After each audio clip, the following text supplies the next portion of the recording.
보이지 않아도 깊은 절망 속에도 빛은 꺼지지 않았네. 누구도 기대치 않았던 낮은 이 땅 가운데서 그 나라 시작되었네.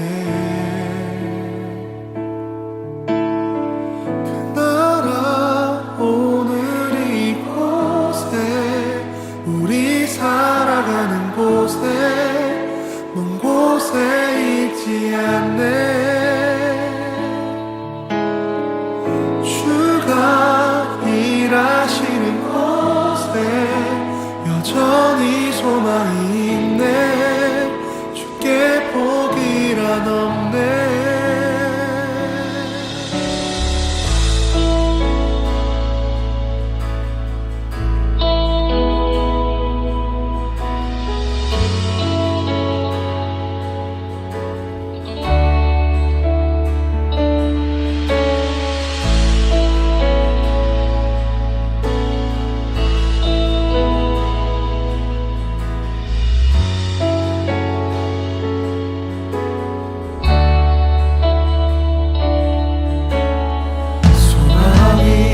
보이지 않아도 깊은 절망 속에도 빛은 꺼지지 않았네.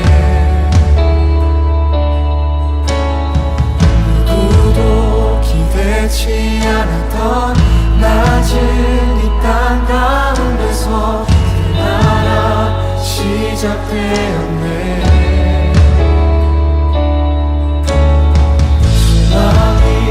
보이지 않아도 깊은 절망 속에도 빛은 꺼지지 않았네. 누구도 기대치 않았던 낮은 이 땅 가운데서 그 나라 시작되었네.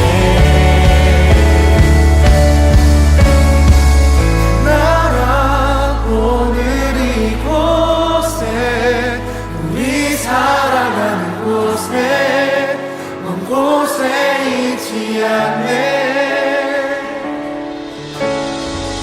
주가 일하시는 곳에 여전히 소망이 있네. 주께 포기란 없네.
고린도후서 11장 2절 3절 한번 읽습니다.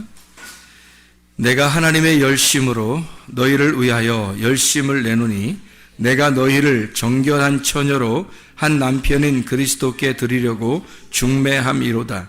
그러나 나는 뱀이 그 간계로 하와를 미혹한 것 같이 너희 마음이 그리스도를 향하는 진실함과 깨끗함에서 떠나 부패할까 두려워하노라. 다시 읽습니다. 고린도서 11장 2절 3절 말씀. 내가 하나님의 열심으로 너희를 위하여 열심을 내노니 내가 너희를 정결한 처녀로 한 남편인 그리스도께 드리려고 중매함이로다. 그러나 나는 뱀이 그 간계로 하와를 미혹한 것 같이 너희 마음이 그리스도를 향하는 진실함과 깨끗함에서 떠나 부패할까 두려워하니라. 아멘. 결혼하는 목적이 뭐죠? 결혼하는 목적이 뭔 것 같아요?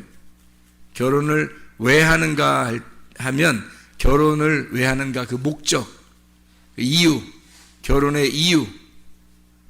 정욕적으로 이렇게 만나가지고 그냥 얼렁뚱땅 하다 보니까 이렇게 결혼 생활이 벌써 몇 년 훅 지나가고 뭐 그렇게 뭐 계획을 갖고 그러니까 알고 결혼하는 게 좋을 것 같아요. 사람들이 모르는 사람들이 좀 알고 결혼하면 좋겠어요. 결혼한 사람들이 생각할 때 결혼 안 한 사람들은 좀 뭔가 알고서 결혼했으면 좋겠다. 그런 교육도 필요하겠구나. 이런 생각도 아마 할 거예요. 뼈저리게. 그런데 결혼하는 건 뭐 모르고 다 결혼해요. 알 때 되면 벌써 죽을 때 된 거란 말이에요. 철 들으면 뭐 죽는다 뭐 이런 얘기도 있잖아요. 그러니까 철 안 들게 자꾸 노력을 해줘야 된다는 거죠. 오래 살게 하려면. 어쨌든 결혼한다는 어떤 이유, 목적이 있어야 되는 거예요. 그 목적이 뭐냐면 결혼한다고 하는 게 뭘 것 같아요? 결혼한다는 게 왜 이유가 자손 번식이죠. 자손 번식. 자손 번식이라는 게 뭐예요? 자손 번식이라는 게 자손을 낳는 거예요. 자손을 낳아서 자기도 족보에 기록이 돼서 이름을 남기는 게 그 자손을 번식해야지만이 그게 가능한 거거든요. 그래서 자손 번식이 이유가 돼요. 결혼의 이유. 성경에서 말하는 결혼의 이유. 성경에서 말하는 결혼의 이유예요. 자손을 번식하는 거. 그거보다 더 중요한 게 있을까? 혹시?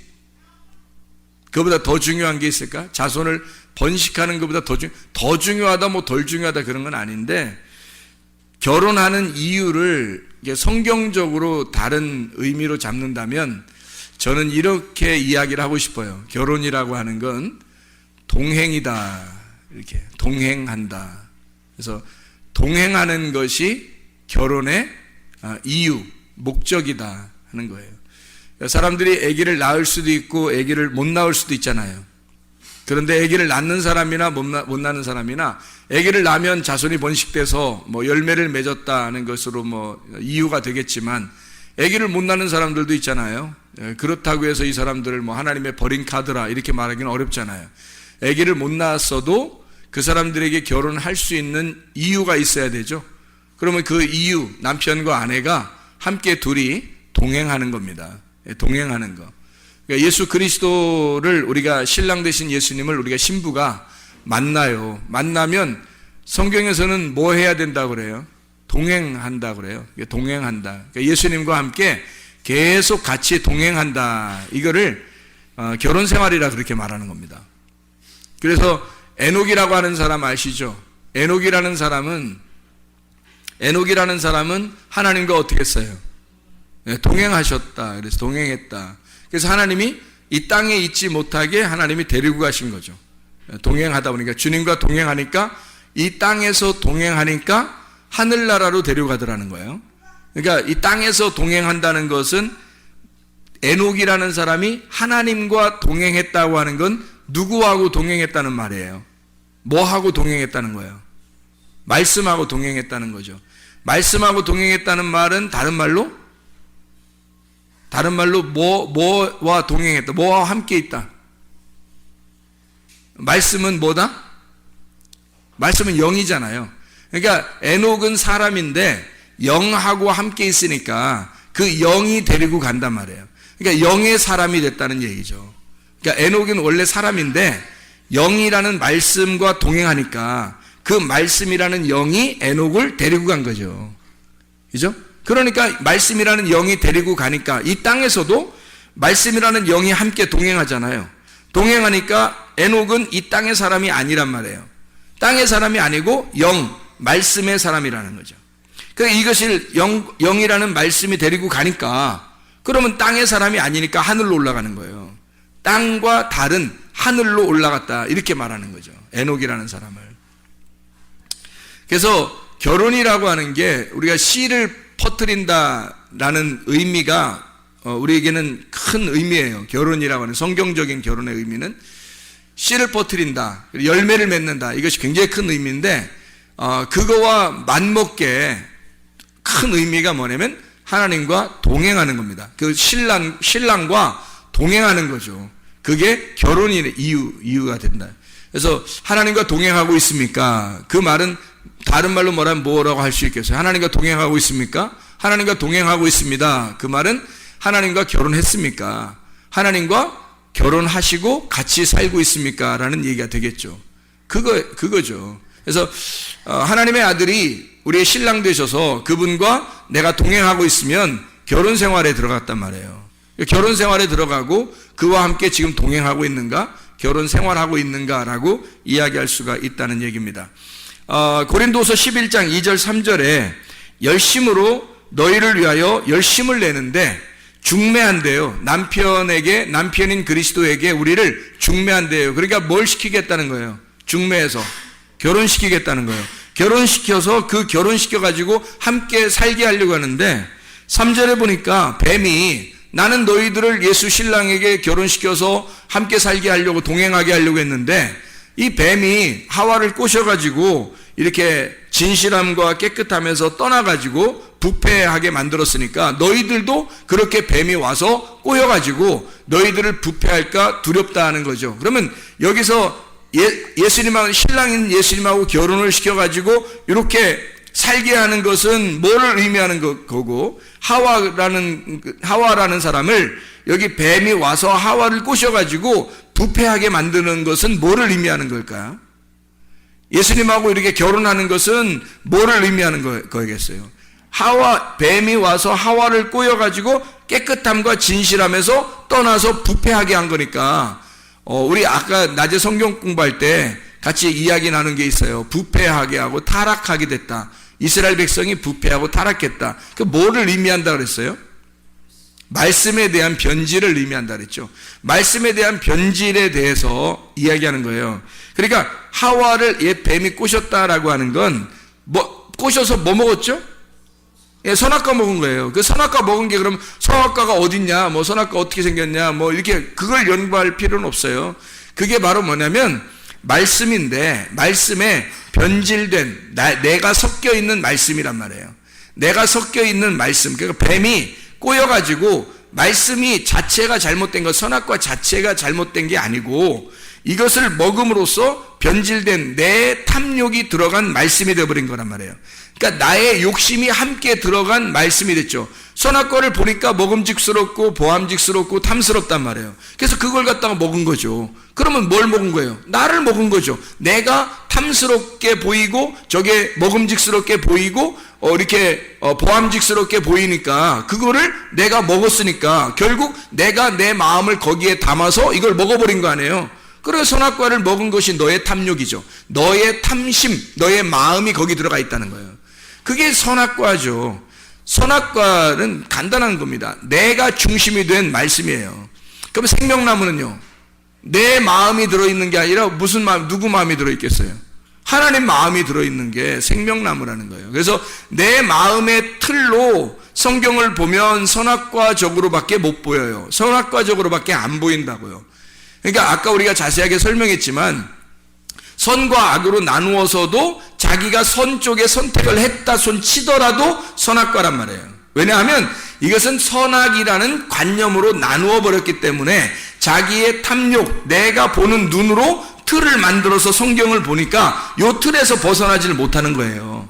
그러면 그걸 선악과 먹는다라고 이렇게 얘기하는 거예요. 선악과가 어떻게 생긴 게 아니라 말씀을 의미하는 거거든요. 근데 똑같은 이 말씀을 하나님의 틀을 가지고 말씀을 보게 되면 내 틀을 벗어났기 때문에 하나님의 마음으로 성경을 보는 거예요. 그럼 이걸 생명나무라고 그러는 거란 말이에요. 그래서 그 생명나무의 틀을 가지고 성경을 보면 이 선악과를 덮어버린 이 말씀을 가지고 하나님 마음을 깨닫게 돼. 그래서 이 생명나무 열매를 따먹잖아요. 그러면 그 하나님의 마음 안에서 이 틀이 가지고 있는 성경을 먹어버린 거죠. 깨달은 겁니다. 이해가 된 거예요. 마음으로 이해가 된 거예요. 근데 하나님의 마음을 알게 된 거죠. 그걸 먹어버린 거예요. 그러니까 생명나무를 먹으니까 그 틀, 하나님이 가지고 있는 틀도 벗어나는 거죠. 그게. 그러면 이제 진짜 하나님의 아들이 되는 거란 말이에요. 그게 성경에서 우리에게 말하는 기본적인 틀이에요. 기본적인 틀. 그러니까 하와의 뱀을 등장시켜서 하와를 얘기해가지고 너희가 부패한다는 말은 결국 뭘 얘기하는 거다? 말씀의 변질을 의미하는 거다. 말씀의 변질은 다른 게 아니라 이 성경책이 변질됐다는 게 아니라 네 마음이 탐욕으로 가지고 있는 마음의 눈으로 이 성경을 보기 시작했다. 그러면 이걸 타락이라 그런다. 이게 부패했다. 그래서 뱀이 그걸 꼬시는 거다. 이런 얘기예요. 그래서 너는 진실함과 깨끗함으로 말씀을 봐야 되는데 요거를 바꾸어 보게 한다는 거예요. 바꾸어서 보게 한다. 이렇게 나눠서 선악과로 먹게 한다는 거죠. 말씀을. 이 바울은 이 사람들을 어떻게 하고 싶다? 신랑이신 예수님하고 결혼을 시키고 싶어요. 그럼 신랑이신 예수님이 뭐예요? 신랑이신 예수님이 여기 지금 나와 있잖아요. 그죠? 고린도서 11장 2절 3절에 신랑 되신 예수님이 뭐라고 나와 있어요? 이게 남편이죠. 그러니까 남편 대신 신랑 대신 예수님이니까 지금 신랑이 남편이지. 그럼 신랑이 신부겠어요? 신랑 대신 예수님이 뭐라고 나와 있어요? 여기에 신랑 대신 예수님이 남편으로 나와 있는데 그 남편이신 신랑 대신 예수님이 뭐라고 나와 있어요? 진실함과 깨끗함으로 나와 있잖아요. 그러니까 진실함과 깨끗함이 신랑이라고요. 그러니까 여기서 자 보세요. 진실함과 깨끗함에서 네가 떠나니까 부패하잖아요. 타락하잖아요. 누가 왔어요? 옛뱀, 하와를 꼬시는 옛뱀이 왕고인 거죠. 그죠? 그러니까 말씀을 놓고 가운데 말씀을 놓고 진실함과 깨끗함의 말씀이라는 게 있단 말이에요. 진실함과 깨끗함의 말씀이 있는데 옛 뱀이 와가지고 이 세상에 요거를 진실함과 깨끗함에서 떠나게 만드는 거예요. 그러면 내 마음이 담겨서 내 틀을 가지고 요걸 빼내서 이거 성경을 보기 시작하는 거예요. 그러면은 부패하게 되는 거란 말이죠. 근데 너는 어떻게 봐야 돼? 신랑 되신 예수님이라는 진실함과 깨끗함으로 성경을 봐야 된다는 거죠. 그죠? 신랑 되신 예수님하고 진실함과 깨끗함으로 성경을 본다는 말은 다른 말로 말하면 뭐가 될까요? 신랑 되신 예수님하고 동행한다는 얘기가 되는 거예요. 다른 말로 동행은 뭐라고 할까요? 결혼이라고. 신랑 되신 예수님하고 결혼했다. 그 말은 뭐라고요? 진실함과 깨끗함으로 결혼했다는 거예요. 진실함과 깨끗함이 뭔데? 말씀. 그래서 말씀이신 신랑 되신 예수님, 그분이 진실함과 깨끗함이고 거기에서 너가 포함되면 부패해버린다는 거죠. 네가 포함되면, 네 마음이 거기에 들어가 버리면, 자, 성경 말씀 자체는 잘못된 게 아니에요. 근데 내 마음으로 성경을 보면 이건 타락해버린다는 거죠. 내 마음으로 성경을 보면. 그러니까 내 틀을 가지고 벗어나지 못하고 성경을 보는 것 자체가 하나님을 모르는 거잖아요. 하나님을 모르는 게 뭐냐면 죄예요. 죄라는 건 관역에서 멀어졌다는 얘기예요. 관역에서. 그러니까 하나님의 원래 의미에서 벗어났다는 얘기입니다. 그러니까 그 죄에서 의롭게 되려면 그 벗어난 데서 돌아와야 되는 거예요. 하나님하고 가까워졌다. 그러면 하나님과 동행한다는 말은 뭐예요? 아까 뭐라 했어요? 하나님과 동행한다는 말은 결혼이라 그랬잖아요. 그러면 관역으로 딱 들어왔다 그러면 하나님과 동행하는 거고, 동행한다는 말은 같이 있다는 얘기잖아요. 같이 함께 있다는 얘기잖아요. 그러니까 여기서 이 관역에서 벗어나면 죄고, 여기서 관역으로 다시 돌아오게 되면 동행하는 거죠. 동행하면 이걸 뭐라고요? 결혼이라고. 그래서 관역으로 다시 돌아오면 결혼했다는 얘기예요.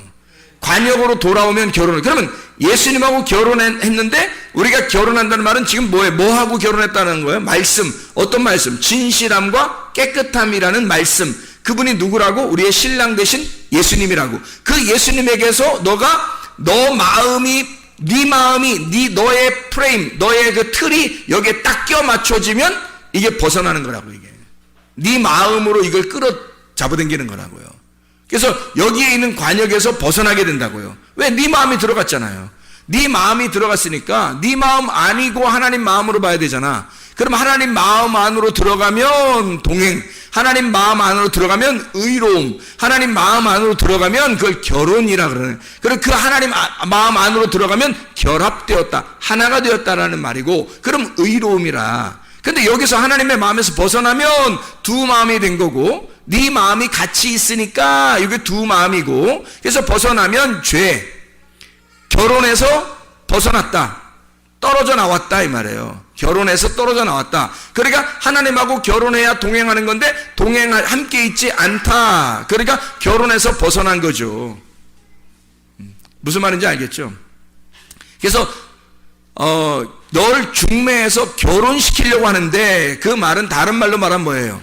관역 안으로 집어넣으려고 하는데, 너를 의롭게 하려고 하는데, 너를 관역 안으로 집어넣어서 말씀을 하나님의 마음 안으로 집어넣으려고 하는데, 마귀가 와가지고 너를 어떻게 한다? 하나님의 마음에서 벗어나게 만들려고 한다.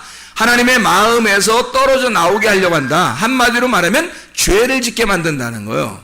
어떤 이런 죄를 짓는 게 아니에요, 여러분. 성경의 하마르티아는 죄를 짓는 게 아니라 관역에서 벗어나고 빗나갔다는 뜻이에요. 그러니까 여기 가운데 들어가면 결혼이고 하나님과 동행하는 거고, 그걸 의로움이라고 그러고 그걸 결혼이라 그러는 거예요. 에녹이라는 사람이 하나님과 동행했더라. 그 말은 말씀과 하나가 되었더라 그 말이에요. 말씀과 하나가 돼서 말씀과 같이 걸어가고 있더라는 거예요. 그게 동행. 한마디로 말하면 그 말씀하고 에녹이 결혼했더라 그 말이에요. 그래서 그렇게 살고 있더라. 그러니까 그가 계속 아기를 낳는 것도 진리의 말씀을 열매로 낳는 거죠.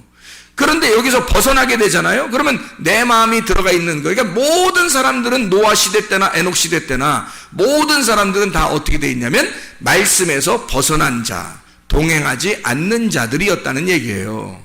그래서 멸망당하는 겁니다. 그 부패하는 게 간단한 거예요. 말씀에서 벗어나는 거를 진리의 말씀, 진실함과 깨끗함에서 벗어나니까 거짓이 되는 거예요. 진실함에 반대니까 거짓이 된 거고, 깨끗함에서 벗어나니까 더러움이 되는 거란 말이에요. 그러니까 말씀 자체가 진실함과 깨끗함이라는 신랑인데, 여기서 벗어나니까 더러움이라고 하는 것과 거짓의 말씀으로 네가 살고 있다라는 얘기예요. 그러면 이 말씀이 뭐 거짓말 치고 있어, 뭐 오른쪽으로 가야 되는데 왼쪽 가라고 하고, 뭐 전봇대 돌아가면 어느 집이 있다고 그러는데 전봇대 돌아가면 집이 없어, 뭐 이런 식으로 거짓말 치고, 이런 거짓말이 아니라는 얘기죠. 그런 게 아니라 말씀에서 벗어났다는 얘기예요. 말씀에서 벗어났다. 여기 들어가면, 요 말씀에 관역 안에 들어가면 깨끗함과 진실함이 있다. 거기서 벗어나면 더러움과 거짓이 있는 것이다. 여기에. 그래서 죄는 벗어난 거고, 관역 안으로 들어가면 의로움이고 결혼이고 이렇게 되는 거죠. 바울은 여기서 이 교회 사람들에게 내가 너희들을 중매해서 예수 그리스도와 결혼시키려고 하는데, 혹시 마귀가 와가지고 너희를 빼내서 밖으로 벗어나게 할 수도 있겠다. 그거 조심해야 된다. 그래서 너희가 그렇게 해서 부패할까봐 내가 참 힘들다. 이렇게 얘기를 하는 거죠. 두렵다. 자, 결혼하는 목적이 자손 번식이죠. 이게 결혼하는 목적 자체가 자손 번식, 다른 말로 말하면 씨를 퍼뜨리는 겁니다. 씨를 퍼뜨리는 게 결혼의 목적이 되는 거예요. 남자들만 그런 목적을 가지고 있는 게 아니고, 여자를 통해서, 남자가 여자를 통해서 씨를 번식하는 것이 이제 그들의 결혼의 목적이 되는 겁니다. 그래서 성경에는 씨 뿌림이라는 게 나오는 겁니다. 씨 뿌린다. 그 마태복음 13장에 보면 그 씨를 뿌리는 자가 나오죠. 씨를 뿌리는 자. 그리고 또 씨를 뿌리는 자가 한 명이 나오는 게 아니라 둘이 나와요. 이 씨를 뿌리는 자가. 공교롭게도 어떻게 둘이 나오냐면 마태복음 13장에 보면 씨 뿌리는 자가 나오는데, 이 씨 뿌리는 자가 13장에 24절부터 24절부터 30절까지 말씀에 씨를 뿌리는데 좋은 씨를 뿌리는데요. 천국은 좋은 씨를 뿌리는데, 밭이, 여기다 원수가 가라지를 덧뿌린대요. 좋은 씨를 뿌리는 데다가 원수가 가라지를 덧뿌린대요. 24절부터 30절까지 말씀에. 그죠? 그랬더니 둘이 그냥 함께 자라나도록 그냥 둬라 그랬잖아요. 둘이 그냥 함께 자라나도록 둬라. 그러니까 완전히 이거는 이제 어떻게 보면 교회 안에서 자기 마음에 들고 착하고 괜찮은 사람은 그냥 두고 아닌 사람은 좀 뽑아냈으면 좋겠다 이렇게 생각하는 사람들의 생각에 예수님이 아니다. 그런 사람들도 그냥 이렇게 둬라. 이런 말씀처럼 여겨지잖아요. 예수님이 사랑이 많으셔서 그런 것처럼 여겨지잖아요. 근데 여기에 그 씨라고 하는 게 있잖아요. 여기서 씨를 뿌리는 자가 둘이 나와요. 하나는 그 씨 뿌린 자가 인자가 나오고요. 인자. 그죠? 인자가 씨를 뿌립니다. 그런데 그 인자가 씨를 뿌리고 또 누가 씨를 뿌리냐면 악한 자가 씨를 뿌린다. 여기 또 한번 보죠. 36절부터 43절까지의 말씀에 보면 가라지 비유를 설명을 하죠. 가라지 비유 설명하죠. 여기 13장에 여기 보니까 37절에 뭐라고 되어 있어요? 좋은 씨를 뿌리는 자가 누구예요? 인자예요. 인자 좀 말 좀 해볼까? 인자가 누구예요? 예수님을 말하는 거죠. 그러니까 인자라는 원래 뜻은 어떤 뜻이에요? 인자 한번 얘기해 볼까요? 인자가 어떤 뜻이에요? 사람의 아들이라는 뜻이에요. 사람의 아들. 그게 인자라는 단어거든요. 근데 예수님이 사람의 아들로 철저히 하나님인데 사람의 아들로 오셨다. 그렇게 해서 자기를 인자라고 이야기한 거거든요. 그럼 왜 인자라는 표현들을 이렇게 자꾸 할까? 예수님이? 뭐 인자는 안식일의 뭐 주인이니라 이런 얘기도 하고 그러잖아요. 인자. 그래서 그 인자라는 말을 자주 쓰시거든요. 왜 그런 말들을 인자라고 일부러 쓰시냐면요. 성경에 이 성경 자체를 우리가 본다는 것은 이 성경 이 자체가 하나님이라고 그랬죠. 근데 이 속에서 내용을 깨달아야 되잖아요. 그럼 이 속에서 내용을 깨달을 때 이 성경 자체가 하나님인데 요 하나님이라는 이 성경에서 내용을 깨달으려면 누구를 깨달아야 되겠어요? 인자를 깨달아야 되는 거예요. 인자 깨달읍시다. 그 인자를 깨닫는 것이 성경의 내용을 알게 되는 거거든요. 그게 그 인자가 그러니까 뭘 말하는 거냐면 밭의 보화죠. 자, 성경이라는 이 하나님의 말씀이 이게 성경이 하나님이라면요. 이 밭이라고 하는 게 성경이죠. 성경이 밭이에요. 그러면 그 안에 밭이 중요한 게 아니라 그 속에 보화가 중요한 거란 말이에요. 그죠? 그 밭에 보화가 중요해서 그 보화를 캐낼 줄 알아야 돼요. 보화를 발견할 줄 알아야 된다는 거죠. 그러면 여기 있는 이 성경이라는 하나님 안에서 인자라는 예수님을 발견해내지 못하면 천국을 발견할 수가 없는 거죠. 그래서 인자라고 하는 천국을 발견해야 된다. 그래서 좋은 씨를 뿌리는 자가 인자요 이렇게 돼 있죠. 악한 씨를 뿌리는 자는요. 악한 씨를 가라지를 뿌린 39절에 가라지를 뿌린 원수가 누구예요? 마귀요. 마귀. 그래서 씨를 뿌리는 것에 대한 이야기가 나오죠. 씨를 뿌리는 자가 누구라고요? 인자. 그리고 하나님의 아들들이 나옵니다. 그렇죠? 하나님의 아들들. 그런데 우리가 이제 여기서 잘 알아야 될 것은 하나님의 아들들이 나오는 것이 이 하나님의 인자를 통해서 인자가 씨를 뿌려가지고 하나님의 아들들이 나오니까 하나님의 아들들이 엄청 많이 이렇게 나오는구나 라고 생각하지만 사실 여러분이 성경을 볼 때 그렇게 보면 내 눈으로 보는 거란 말이에요. 내 틀을 가지고 역시 성경을 보는 거죠. 다시 한번 하나님의 틀을 가지고 성경을 보기 시작하면 원수 마귀가 뿌린 것은 가라지예요. 가라지가 원래 그 밭에 이렇게 논밭에 가면 가라지가 훨씬 더 큽니다. 가라지가 훨씬 더 크고 강해요. 튼튼하고요.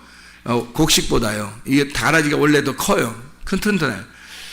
그래서 이제 그거를 이제 교회들에서 적용할 때는 뭐 좀 염소 같은 자들, 이렇게 나쁜 염소 같은 자들, 괜히 트집 잡고 뭐 이런 사람들, 그런 사람들이 훨씬 더 교회에서는 또 뭐 중직을 맡아가지고 교회를 막 이렇게 좌지우지하고 뭐 그렇게 한다 이런 생각도 얘기하고 그러는데 이게 말씀이거든요, 말씀. 그래서 가라지라고 하는 게 훨씬 더 크다 할 때 이 가라지들은 자, 이게 그 좋은 씨를 뿌려서 하나님의 아들들이 나왔고, 그리고 악한 씨를 뿌려서 악한 원수가 악한 씨를 뿌려서 악한 자녀들이 나온 거예요.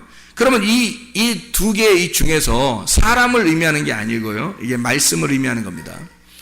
근데 말씀을 의미하는 건데 제가 말씀을 이렇게 하니까 사람을 또 얘기 안 하는 줄 알고 그렇게 하면 또 안 돼요. 사람을 얘기하는 건데 말씀으로 제가 설명을 한다는 얘기예요. 자, 왜 그러냐면 이런 말이에요. 자, 인자가 씨를 뿌려서 하나님의 아들들을 이렇게 산출해 냈어요. 인자가 씨를 뿌려서. 그리고 악한 마귀도 씨를 뿌려서 가라지들을 많이 냈어요. 그럼 여기서 양쪽 다 이렇게 많은 거예요? 아니면 좀 달라요?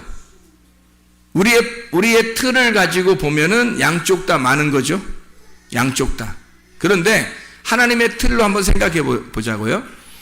악한 원수가 뿌린 씨앗은 많습니다. 많고요. 그 가라지들은 많다. 그런데 하나님의 아들들은 하나예요. 하나님의 아들들은 하나. 왜 이렇게 이야기를 하냐면 하나님의 아들이라는 그 씨, 좋은 씨를 뿌린 자가 누구예요? 인자란 말이에요. 인자인데 그 인자가 씨를 뿌려서 그 씨가 전달이 돼가지고 하나님의 아들들이 나왔어요. 그러면 그게 누구의 씨라고요? 누구의 씨를 받았다고? 인자의 씨를 받았잖아. 그러면 그 하나님의 아들들이 결국 누구의 씨라는 거예요?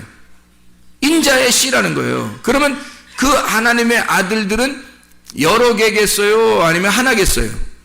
하나예요. 인자의 씨를 받은 자들이잖아. 인자가 누구라고요? 예수님, 하나님의 아들은 하나밖에 없어요. 하나님의 아들이 여럿이 있는 게 아니라고. 하나님의 아들은 하나라고요. 독생자 하나. 그래서 하나님도 하나. 하나님의 아들도 하나라고 설명하려고 하는 거예요. 그러니까 하나님을 자기 아들로 설명을 한 거예요, 이 땅에. 그러니까 하나죠. 그 인자의 그 하나의 씨를 받은 자는 하나란 말이에요. 거기에 속한 자니까. 그 하나에 속한 자들이니까 하나님의 아들들은 여럿이 아니라 하나가 나오는 거예요. 근데 다른 그 악한 자의 씨앗은요, 많다고요. 악한 자의 씨앗은 많다고. 자, 보세요. 요한계시록을 한번 볼까요? 요한계시록 17장 15절의 말씀에 보면 또 천사가 내게 말하되 네가 본 바 음녀가 앉아있는 물은 백성과 무리와 열국과 방언들이라 이러죠. 많아요? 한 사람이에요? 많죠. 음녀가 앉은 물이 백성들, 무리들, 열국들 모든 사람들을 얘기하는 거예요. 그죠? 음녀가 앉은 물이 그렇다는 거예요. 그럼 음녀가 앉은 물은 말씀인데 그 말씀은 그 음녀가 앉은 백성들, 그 백성들이 많다. 가라지를 뿌린 악한 마귀가 뿌린 그 가라지가 많은 거다라는 거죠. 하나님은 영도 하나고 침례도 하나고 하나님도 한 분이시고 교회도 하나고 그리스도의 몸도 하나예요. 다 하나로 설명하거든요. 그래서 진실함과 깨끗함인 겁니다. 진리라고 하는 건 하나여야 되거든요. 그리고 깨끗함도 하나여야 되는 거예요. 그래서 우리가 마지막 요한계시록에 세마포를 입을 때 색깔이 있는 옷을 입어요? 아니면 색깔 없는 옷을 입어요? 색깔 없는 옷을 입는 거예요. 무교병, 뭐가 섞이지 않은 무교병, 깨끗한, 아무것도 섞이지 않은 하나, 단순한, 깨끗하고 순진한 그런 말씀을 얘기하는 거예요. 하나죠, 하나. 그게. 그래서 인자를 설명할 때 성경 구약에서 보면 여러 선지자들이 나와요. 그렇죠? 여러분이 아는 선지자들 누구 나와요? 선지자들 중에서는 여러분이 아는 선지자. 성경의 구약에 선지자를 보면 많이 선지자가 나와요. 근데 제가 선지자라고 여러분에게 설명할 때 어떤 선지자라고 제가 말할 수 있냐면 제가 말하면 아담의 아들 중에서 가인이 아벨을 죽이고 누가 아담에게서 태어났죠? 셋. 이게 하나님을 아는 자란 말이에요. 여호와 이름을 부르는 자, 이 셋이라는 사람이 하나님을 아는 자예요. 그리고 이 셋의 자손 중에서 하나님하고 동행하다가 올라간 사람이 있어요. 누구예요? 에녹이라는 사람이 있죠. 그죠? 그 당대에 그러면 여러 명이 올라갔어요. 에녹 혼자 올라갔어요. 에녹 혼자 올라갔잖아요. 그러면 그것도 아쉬운 게 에녹이 낳은 자식들도 있고, 그죠? 에녹에 뭐 부인도 있으니까 자식들도 낳았을 거 아니에요. 근데 에녹 혼자 올라가더라고요. 그죠? 이상하잖아요? 그러니까 셋이라는 그 아들도 하나 나오고요. 그 다음에 에녹도 하나 나오더라는 얘기예요. 그죠? 그 당대에 다 올라가지 않고 에녹 혼자 올라가잖아요. 그럼 노아는요? 노아 식구들 7명 있었죠. 노아하고 합해서. 그래서 노아하고 합해서인데 누구만 은혜를 받았어요? 하나님과 동행하는?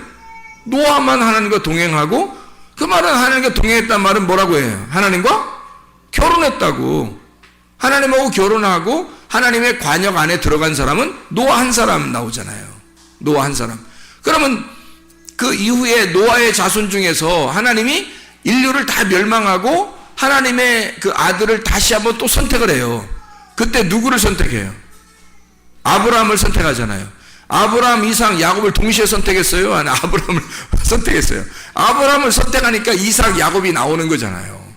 그렇죠? 그래서 아브라함을 선택을 하죠. 근데 그 당시에 뭐 아브라함만 뭐 훌륭했겠어요? 인간성으로 보면 모든 사람이 있었는데 아브라함 한 사람을 딱 선택하잖아요. 그렇죠? 그리고 왕들도 아브라함 자손으로부터 왕이 많이 나오는데 그 이후에 모세도 나오고 막 이렇게 막 나오잖아요. 그 아브라함의 그 자손들 중에서 하나님이 그 왕을 누군가 삼아가지고 이스라엘 백성을 이끌어 애굽에서 끌고 나온 그 한 사람이 있어요. 누구예요? 모세죠, 모세. 모세가 왕이에요, 왕. 그러니까 이 모세라는 사람을 통해서 이스라엘을 끌어내죠. 근데 분명히 모세와 여호수아, 아론 뭐 다 있었거든요. 근데 하나님은 모세 한 사람을 딱 부르는 거예요. 모세 한 사람 불러서 그 사람을 하나님처럼 보이게 만드는 거예요. 모세를. 그리고 이스라엘 백성을 끌어내죠. 그리고서 이제 왕정시대가 왕정시대가 올 때 사사기를 끝나면서 아까 우리가 성경 공부하면서 얘기했지만 누가 나와요? 진짜 하나님이 선택한 왕이 다윗 왕이 나오거든요. 그러면 다윗 왕이 나오면서 이제 모든 왕정시대 뒤에도 왕이 있었죠. 앞에 사울 왕도 있었죠. 근데 다윗 왕 하나가 유일한 왕이에요. 다른 왕들은 다 다윗의 길을 따른 자라고 하면 선한 왕이고 다윗의 길을 따르지 않았다 그럼 악한 왕이에요. 그렇게 딱 구분해버려요. 그러니까 왕은 딱 하나밖에 없는 거야. 누구? 다윗 왕. 그리고 왕정시대는 끝나요. 다윗 왕 하나로. 그리고서 예수님이 나오는 거거든요. 다윗 왕의 자손으로. 그래서 마태복음 1장에 보면 마태복음 1장의 1절을 보면 뭐라고 나와요? 마태복음 1장 1절에 보면 아브라함과 다윗의 자손 예수 그리스도의 계보라 이렇게 나오잖아요. 네. 뭐 다른 왕들이 있었을 수도 있는데도 아니라는 거야. 그렇게 성경을 쓰는 게 아니라면 왕은 다윗 하나만 딱 골라놓은 거예요. 하나만. 그러면 자, 왜 제가 지금 하나를 얘기했을까요? 뭘 설명하려고? 인자를 설명하려고. 인자 설명해 보고 싶어서요. 인자 좀 설명해 보고 싶어서 그런 거예요. 자, 셋도, 아담의 이후 셋도, 그 다음에 에녹도, 노아도, 아브라함도, 모세도, 다윗도, 예수도 다 하나로 나오더라는 얘기죠. 그거는 그 시대에, 그 당대에 뭘 설명한 그 사람이? 그 당대의 인자였던 거죠. 그 당대에 그 사람들이 인자였던 거예요. 그러니까 그 사람들은 하나님이 자기를 이 하나님의 그 프레임 속에서 자기를 이 사람이 살게 함으로써 아브라함의 인생을 살게 하고 다윗이 다윗의 인생을 살게 하고 노아가 노아의 인생을 살게 하면서 앞으로 나올 예수 인자를 그들이 살게 하는 거예요. 그래서 인자의 삶을 그들이 삶으로써 인자를 보여주는 거죠. 이해가 되겠죠? 그래서 인자는 항상 둘이었다 하나였다. 하나였다. 그래서 인자라는 하나의 씨를 받은 자들을 그의 씨를 받은 자를 인자라 하는 거란 말이에요. 그러니까 당연히 하나님의 아들들은 하나겠어요? 여럿이겠어요? 하나가 맞죠. 그리고 교회에 이제 여러 사람이 모였어요. 그럼 하나님의 말씀을 딱 받았네요. 그러면 진리의 말씀, 진실함과 깨끗함의 말씀을 받았어, 어떤 사람이. 근데 저쪽 사람도 진실함과 깨끗한 말씀을 받았어요. 그러면 저 사람과 이쪽 사람은 둘이에요, 하나예요? 하나라는 거죠. 왜? 한 말씀을 받은 거니까. 그에게 한 말씀이 들어간 거니까. 다시 말하면 인자의 씨가 들어간 거죠. 인자의 씨가 들어가니까 그가 하나인 거지. 그래서 하나님의 아들들은 여럿이 아니라 하나인 거라. 그래서 하나님의 아들을 처음 창세기부터 요한계시록까지 하나님의 아들은 하나밖에 없는 거란 말이죠. 이해가 되겠습니까? 예. 그리고 악한 자들은요, 백성들과 열국들과 무리들과 수많은 사람들, 그 많은 각자의 말을 가진 자들, 그 각자의 프레임 속에 자기를 집어넣어 자기의 틀을 가진 성경을 믿는 자들이란 말이에요. 자기의 틀을 가지고 성경을 믿는 그 사람들, 자기 틀이 안 깨진 거예요. 자기 틀이 안 깨진 그 수많은 백성들 위에 음녀가 앉아있다는 거죠. 그러면 밑에 있는 그 사람들은 다 뭐예요? 음녀들이 되는 거란 말이에요. 그래서 음녀들의 큰 어미와 같은 자가 큰 바벨론, 그 혼합된 말씀을 가진 자 바벨론이란 말이에요. 그게 음녀라는 거죠. 그러니까 진실함과 깨끗함의 그 말씀을 가진 구원이라는 게요. 구원이라는 게 예수님을 만나 씨를 받으면 구원받는 거예요. 그러니까 난자가 정자를 만나서 이렇게 둘이 인사하잖아요. 그러면 이게 구원이에요. 성경에서 말하는 씨를 만나는 거거든요. 만남이에요, 만남. 이 밭의 종류에 따라서 씨가 들어가는데 밭의 종류가 4종류예요. 길가밭, 가시밭, 돌짝밭, 좋은 밭. 좋은 밭에서만 씨가 열매를 맺어요. 그러니까 문제는 씨에 있었던 게 아니라 밭에 있는 거죠. 문제는 씨가 있는 게 아니에요. 밭에 있는 거란 말이에요. 그래서 밭에서 이 세 개의 나의 틀을 깨고 좋은 밭이 돼서 나를 풀어버리면 그게 씨가 들어가 씨가 스스로 일을 한다는 거죠.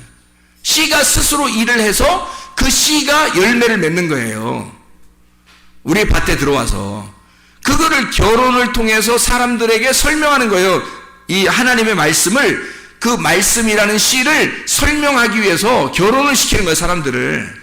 이 땅에서. 근데 결혼을 하고 자기가 결혼을 하는 것은 뭐 때문에 결혼하는 거라고요? 정욕으로 결혼하는 거라고. 그게 탐심이라고요. 그 탐심으로 결혼한 거니까 이 땅에 결혼한 모든 사람들은 다 뭐 먹은 거예요?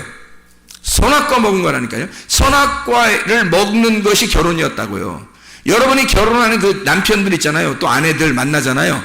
그 여러분 이 땅에서 만난 모든 사람들은 다 선악과와 결혼한 거예요.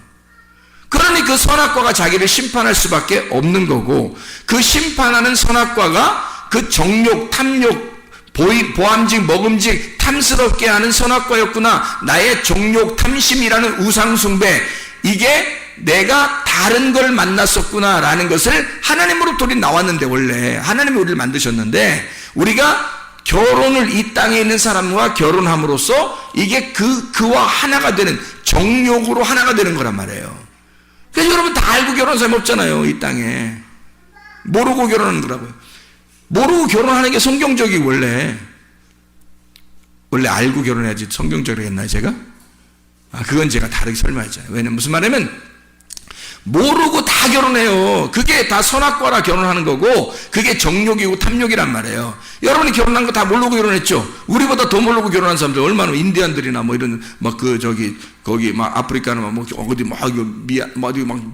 이 정글이나 이런 데서 결혼하는 사람들 보세요. 진짜 알고 결혼하는 사람들, 진짜 완전 동물같이 결혼하잖아요. 그냥. 뭐 이 사람 저 사람 서로 막 이렇게 하고, 뭐 이게 결혼이 뭐 뭔지도 모르고 그냥 하는 거예요. 근데 우리가 성경을 통해서 보면 결혼이라는 게 굉장히 신성한 거란 말이에요. 그러니까 이 땅의 정욕적인 것으로 탐욕으로 결혼했는데 그게 음란이었단 말이에요. 여러분의 결혼은 다 음란입니다. 솔직하게 음란 없이 결혼하는 사람이 누가 있어요? 다 음란으로 결혼해요. 선악과로 결혼하는 거라고 이게. 그게 정상이라고 했잖아요. 그게 정상이고 이 결혼을 통해서 이제 뭐를 깨달아야 되는 거예요? 생명나무를 먹어야 되는 거라고. 생명나무를 깨달으러 가는 거예요. 여러분이. 그게 선악과 먹고서 그대로 죽어버리지 말라고. 그러니까 결혼한 것으로 이게 만족이, 이게 끝인 줄 알고 요거 선악과 먹고서 죽어버리지 말. 그게 선악과라니까요. 여러분 이 땅에 결혼한 자체가 선악과라고 이게. 여기서 그 아내를 보고 남편을 보고 성경을 깨달아야 되는 거예요. 성경을 깨달아 이게 이런 식이었구나. 이게 말씀이라는 게 내 틀을 가지고 결혼했잖아요. 내 틀을 가지고 결혼한 것이 그게 선악과니까. 그게 정욕이니까. 여기서 벗어나면 하나님의 틀로 갈 거 아니에요. 하나님의 틀로 가는 것이 구원이에요. 생명나무란 말이에요. 거기가. 그쪽 생명나무로 가는 거예요. 말씀을 깨달으면 결혼이 이런 거였네. 와, 세상에 결혼이 이렇게 거룩한 것이었구나. 내가 뭣도 모르고 결혼했. 그래서 결혼한 사람이 후회 막심해야 되는 거예요, 원래. 3년 지나면 다 것 같다 하면서 후회하고 그러는 게 그 성경적이에요. 3일길을 간 거잖아. 3년을 지나서 3일길을 가고 보니까 1년은 1일이고 1일이 1년을 해서 3일길을 딱 가고 나니까 3년 지나니까 다 똑같더라 이거야. 응? 다 죄인이더라 이거야 이게.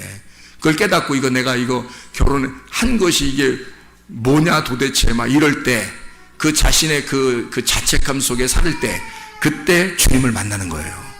말씀을 깨닫는 거예요. 그 말씀을 깨달으니까 이제 색다르게 보이는 거죠. 다르게 보이는 거야 이제. 그래서 생명나무의 열매를 먹고 결혼이 보이는 거예요 이제. 그럼 그때부터 알고 결혼 생활하는 거예요. 그러니 기독교인들은 결혼 생활이 점점 밋밋해지는 게 아니라, 결혼 생활에서 점점 재미없는 게 아니라, 기독교인들은 결혼 생활이 점점 재밌어야 되는 거예요. 생명나무 먹는 길을 알게 되니까 결혼을 통해서밖에 이해가 안 되거든 이게 성경이. 그러니까 이게 말씀을 깨달으면 깨달을수록 점점 더 막 확장되는 거죠. 자기 속에 채움이 있는 거예요. 이 결혼 생활이라는 게 얼굴 보는 게 아니에요. 이제 뭐 몸매도 보는 게 아니고 이제는 진짜 진의 속에 있는 내용을 보기 시작하는 거예요. 결혼에 대한 의미를 보기 시작하는 거고, 그러니까 그 남편과 아내가 점점 더 신기하게 보이는 거예요. 신비로운 거지 막 그냥. 그 비밀이라 그러잖아요. 그래서 결혼은 비밀이라. 그리스도와 교회가 만나는 신랑과 신부가 만나는 게 이게 비밀이라는 거예요. 그래서 처음에는 선악과 이 정욕으로 만나서 탐심으로 만나서 우상숭배에 빠져버리는 거야. 그게 빠져버리는 게 그게 결혼이야. 이 땅에서 결혼하고 그 다음에 주님을 만나서 진짜 진리를 깨달아요. 그래서 생명나무의 열매를 먹고 영생하는 겁니다. 그게 구원이에요. 그래서 밭의 종류에 따라 씨가 상황이 달라져요. 4종류의 밭이 있죠. 그래서 이 밭이 있는데 이것이 좋은 밭이 될 때까지 이 3개의 밭을 제거하는 거거든요. 우리의 속에서 이 3개의 밭을 제거하고 좋은 밭으로 나아가는 거예요. 그래서 이 좋은 밭이 옥토라고 하죠. 좋은 밭. 이 옥토에 가면 하나의 씨앗을 심어요. 하나의 씨가 심어져요. 그럼 하나의 씨가 심어져요? 1000개, 100개의 씨가 심어져요? 하나의 씨가 심어지는 거예요. 왜 그러냐면 결혼을 하면 이게 아는데 수억 개가 남자께 들어간단 말이에요. 그러면 여자가 그걸 딱 봤는데 거기서 남자 거 수억 개 중에서 1개가 딱 결합이 되는 거예요. 1개가. 그러니까 보세요. 그 1개가 열매로 나오는 거예요. 그러니까 이 씨앗은 딱 1개인 거야. 수많은 씨앗 다 필요 없어요. 그 수많은 씨앗은 다 죽는 거예요. 그 장애물에 걸려서 다 죽습니다. 그러니까 그 씨앗 하나가, 남자의 그 씨앗 하나가 여자한테 들어가잖아요. 들어가면은 그 거리가 있을 거 아니에요. 그 들어가서 이렇게 막 헤엄치면서 가는 그 거리가 있을 거 아니에요. 그 거리가 얼마 정도 될 것 같아요, 여러분? 뭐 과학적으로 누가 증명해 봤나요? 가는 그 거리가 저기 총각은 듣기 싫어서 나가네. 저기 보니까 이 거리가 어느 정도 되냐면요, 한 20cm 안팎이에요. 그래서 20cm 정도도 안 돼요. 이게 그 헤엄쳐서 가는 이 거리가요, 20cm도 안 돼요. 근데 그 20cm 안 되는 그 거리를 수억 개가 출발한다고요.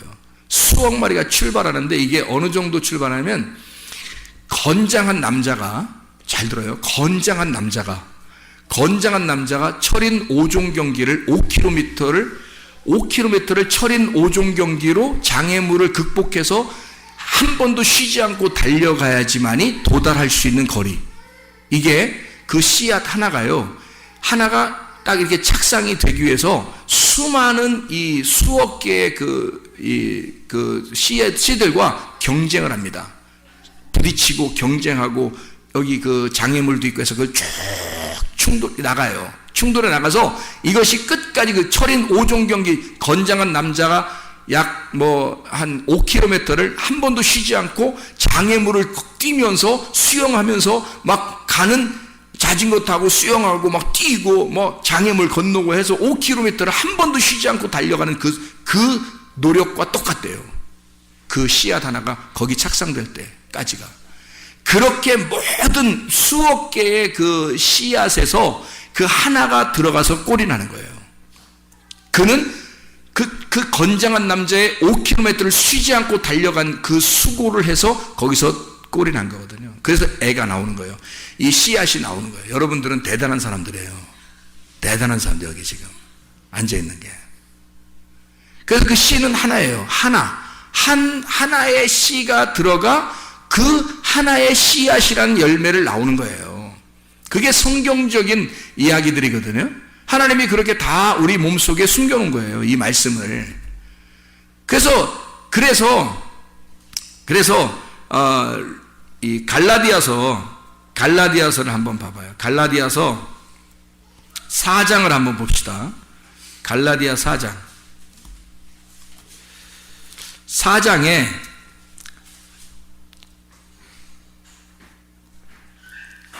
갈라디아서 4장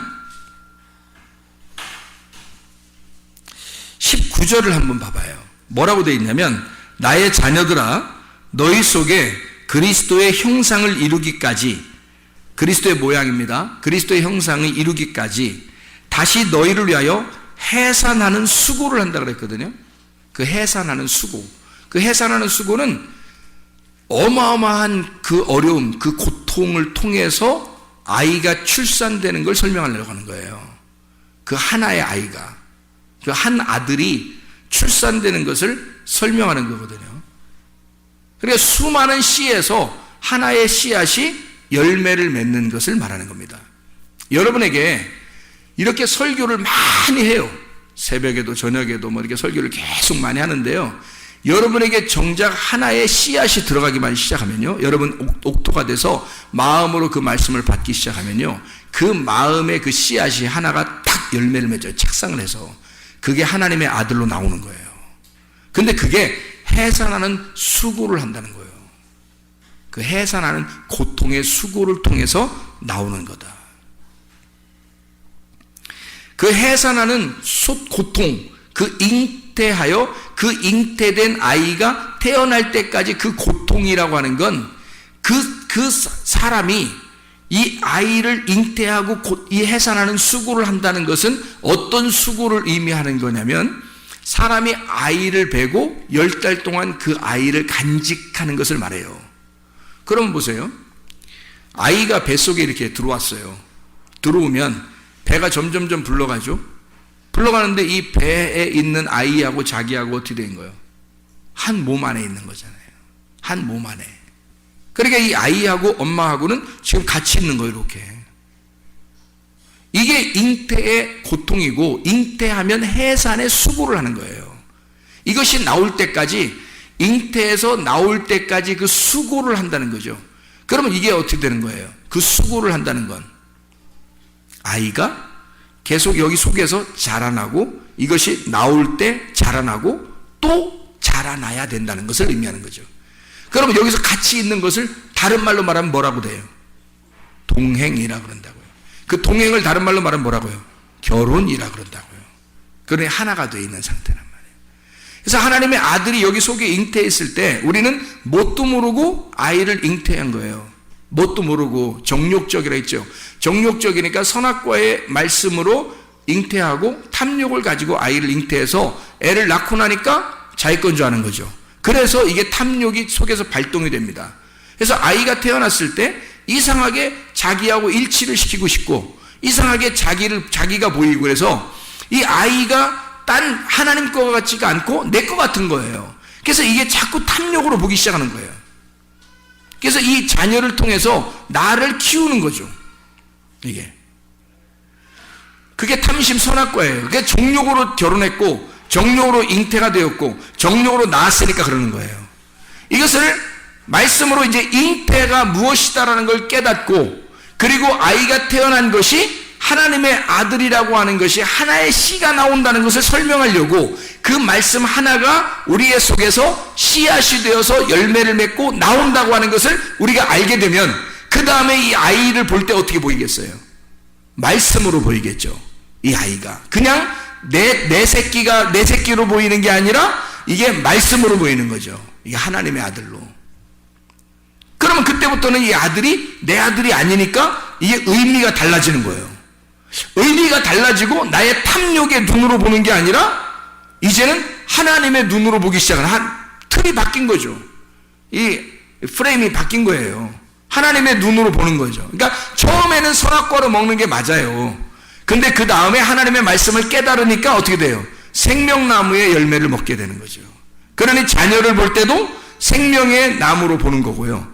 남편과 아내를 볼 때도 생명의 나무로 보기 시작하는 거란 말이에요. 어때요? 선악과에서 선악과를 먹는다는 얘기는 선악과와 동행한다는 얘기고 선악과와 결혼했다는 얘기예요. 자, 생명나무를 먹는다는 얘기는 생명나무와 동행한다는 얘기고 생명나무와 결혼했다고 하는 얘기예요.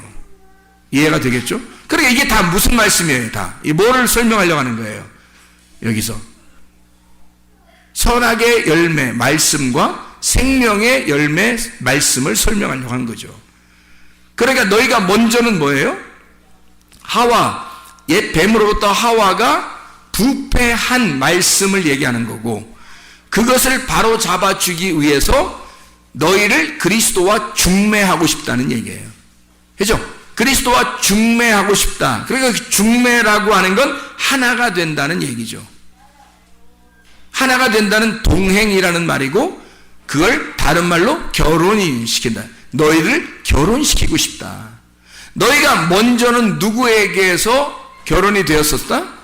옛 뱀이라는 하와 아담을 통해서 내려온 선악과로 결혼이 돼 있단 말이에요. 근데 너희가 진실함과 깨끗함에서 결혼하게 되면 신랑이 바뀌어 하나의 씨를 받는 하나님의 아들이 나의 신랑이요 아버지가 된단 말이에요. 그래서 그와 함께 결혼하게 되면 그분과 동행하는 에녹처럼 하나님과 동행하는 에녹이 되는 거고 하나님과 동행하는 노아가 되는 거란 말이죠. 하나님과 동행하는 하나님과 동행하는 우리가 되는 거예요. 이것은 여럿이 내가 있는 게 아니라 그 모두가 다 하나의 인자가 되는 거죠. 하나님의 아들 인자. 그러면 그 인자를 발견할 때 성경이라는 이 프레임 속에서 인자가 발견돼야 거듭난다니까. 그런 그 인자를 깨달아야 거듭나니까 이 노아를 알고 에녹을 알고 아브라함을 알고 다윗을 알고 예수를 알 때 그 전에는 모르고 우리의 눈으로 봤단 말이에요. 그런데 우리의 눈을 벗어나서 하나님의 씨앗이 들어와 이걸 보기 시작하니까 하나님의 눈으로 보기 시작하게 되는 거죠. 인자가 옛날에 있었던 예수 그리스도 그분이 인자라고 자기를 했던 건 구약에 있었던 이런 모든 하나님의 프레임 속에 있었던 사람들을 일컬어 예수가 집약적으로 자기를 인자라고 표현했구나. 그 인자로 표현한 것은 요한복음 1장 14절에 말씀이 육신이 돼서 오셨다. 말씀이 육신이 돼서 오셨다. 이걸 누구라고? 예수라는 인자라고요. 그러면 그 인자라는 예수가 그 당시에 지금으로부터 약 2000년 전에 그냥 그때 사시다가 죽으시고 부활하신 그 예수, 그분이 인자라고 돼버리면 여러분하고는 아무 상관이 없는 인자죠. 그분이 그냥 그렇게 가셨다면 우리하고는 상관없는 인자가 된다고요. 무슨 말인지 알겠어요? 지금 그분이 인자가 되실 때, 사람의 아들이 되실 때 뭐가 뭘로 됐다고요? 말씀이 육신이 돼서 인자가 됐다. 이해가 되겠어요? 자, 구약에 에녹이라는 사람, 셋, 아담의 아들 셋이라는 사람, 그리고 에녹, 그리고 노아, 아브라함, 모세, 다윗, 예수 다 인자예요. 그럼 그 인자가 뭐가 들어간 거예요? 그 사람들 속에? 말씀이 들어간 거란 말이에요. 말씀이 함께 동행하고 있고 말씀과 결혼한 자고 말씀과 하나가 된 사람이란 말이에요. 그 당시에 그 사람들은 그 말씀을 사는 사람들이었다고. 그러니까 하나님의 아들 말씀이 육신으로 들어가 그 안에 하나가 된 말씀과 하나가 된 말씀과 결혼한 말씀과 동행하는 그 사람이니까 그걸 인자라고 하는 거라고요. 그러면 예수 그리스도를 통해서 우리도 말씀이 내 안에 들어오면 말씀이 내 안에 들어와 인자가 지금도 내일도 내일 모레도 계속 인자가 나와야 된다는 얘기죠. 말씀이 육신에게 들어오는 그 생기가 들어온 인자가 있어야 된다는 얘기죠. 이해가 되겠습니까? 그러면 하나님의 아들이 그 인자니까 말씀이 내 속에 들어와 인자가 돼버리면 그 사람의 아들은 성경의 내용 안에 들어간 하나님의 아들이 된다는 얘기죠. 그게 말씀을 깨닫는 겁니다. 그래서 천국 가는 거예요. 거듭난다는 건 인자의 씨를 받아야 거듭나요. 다른 거는 거듭날 수 없다. 그래서 인자의 씨는 어떤 씨라고요? 진실함과 깨끗함이라는 씨라고요. 그게 성령의 말씀이고 진리의 말씀이라고 하는 거예요. 그거와 반대되는 건 더럽고 거짓인 말씀이라는 얘기예요. 그래서 거짓말하는 자들을 거짓 선자라 그러는 거고 더러운 것을 입은 자를 음녀라 그러는 거고요. 그들은 많은 씨를 가지고 있고 많은 열매를 가지고 있어요. 많은 백성들 위에 음녀가 앉아 있고요. 그런데 예수 그리스도는 하나의 씨를 가지고 있다고요. 하나님의 씨를 가져서 그 하나님의 씨, 하나의 씨라는 진리를 우리의 속에 심어놓기를 원한다고요. 그래서 우리는 여럿이 아니라 그 인자 안에 들어간 사람은 다 인자가 되어서 하나가 되는 거예요. 그래서 하나님의 아들은 하나인 거죠. 그 하나님의 아들인 하나가 천국인 거고요. 그 안에 우리가 속해서 살아가는 겁니다. 기도하겠습니다.